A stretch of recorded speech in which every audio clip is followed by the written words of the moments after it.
Okay, in this video I'm going to talk a little bit more about variables, assignment, the scope of a variable. I'm going to talk a little bit about just some simple mathematical operators. So I'm going to start with a simple program where I have an integer declared number and a string declared called address. Now, these are the data types that we're talking about here. This is int number. Number only can hold integers, so it can't have decimal points in it. And address is going to be a string. So this is a variable, and variables are denoted by identifiers. Identifiers are just names that programmer gives things, and remember, we have to follow rules. It can only start with a letter or an underscore. It can only be made up of letters, numbers, and underscores, and that's it.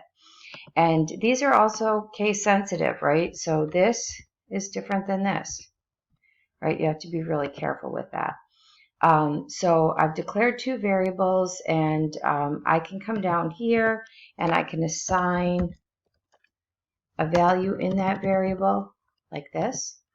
If I wanted to, if I have an initial value in something, I can declare it and initialize it in the same step. But here I'll just do this in 2 steps.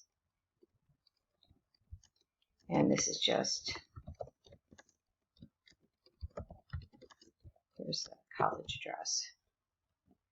Okay, and this is a string. And then, so again, just talking a little bit about terminology. These guys are data types. Now notice int is a built-in data type. It's a keyword. It's in blue.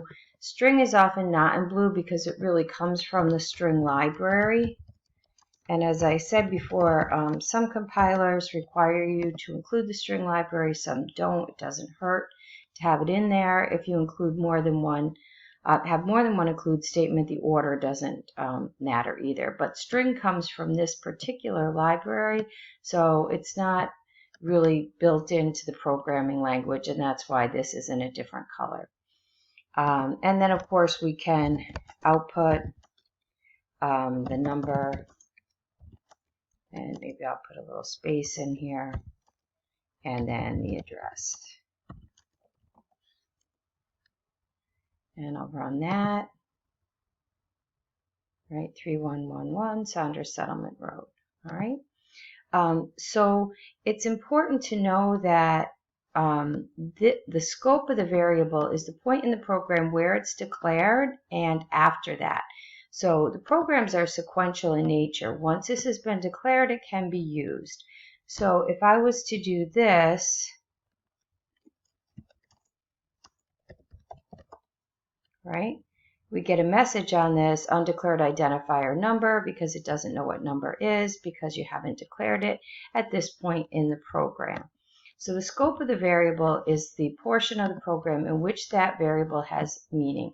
So for beginning programmers, I really recommend that you declare your variables at the top, and then you can use them afterwards. And again, very important, case sensitive, right? You can't have an uppercase N here.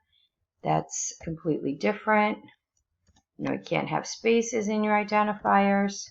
That's completely different.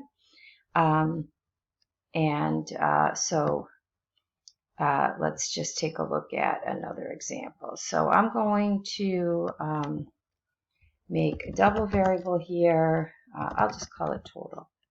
Okay. And I'm going to come down here, and I'm going to give total a value. Okay. And then let's just do some simple calculations. Well, let's just output it first.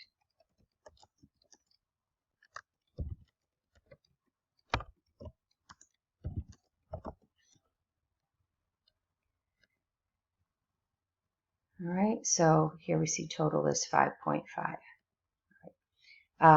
So let's just do a simple calculation. Here we'll add 4 to that.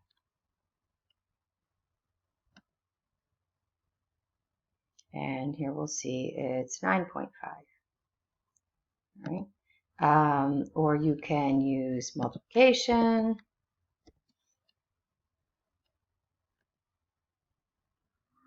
and it's 22.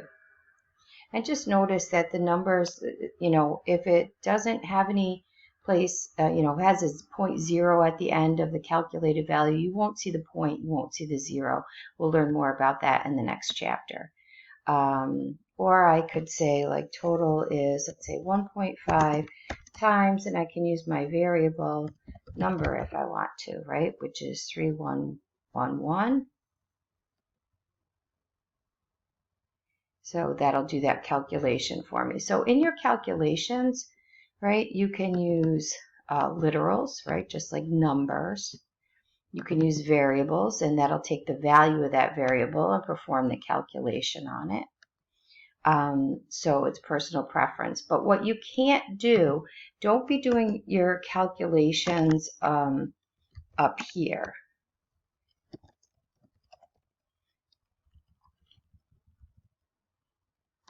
Because at this point in the program, number doesn't have anything in it. It doesn't get anything in it until this line in the program. So this calculation is not going to work. See, it says total is 0 because, there's probably just a default value of 0 in there. We multiply it by 1.5. We display it out later. So you should not be doing any calculations up here. This should be limited to declaring variables. Let's put this back where it was. I'll just do that. Limited to declaring variables or possibly putting initial values into variables. That's fine, but don't be doing any calculations up here in the declaration section of your program. It allows you to do it, but it doesn't work, and that's kind of a little trap that students often fall into.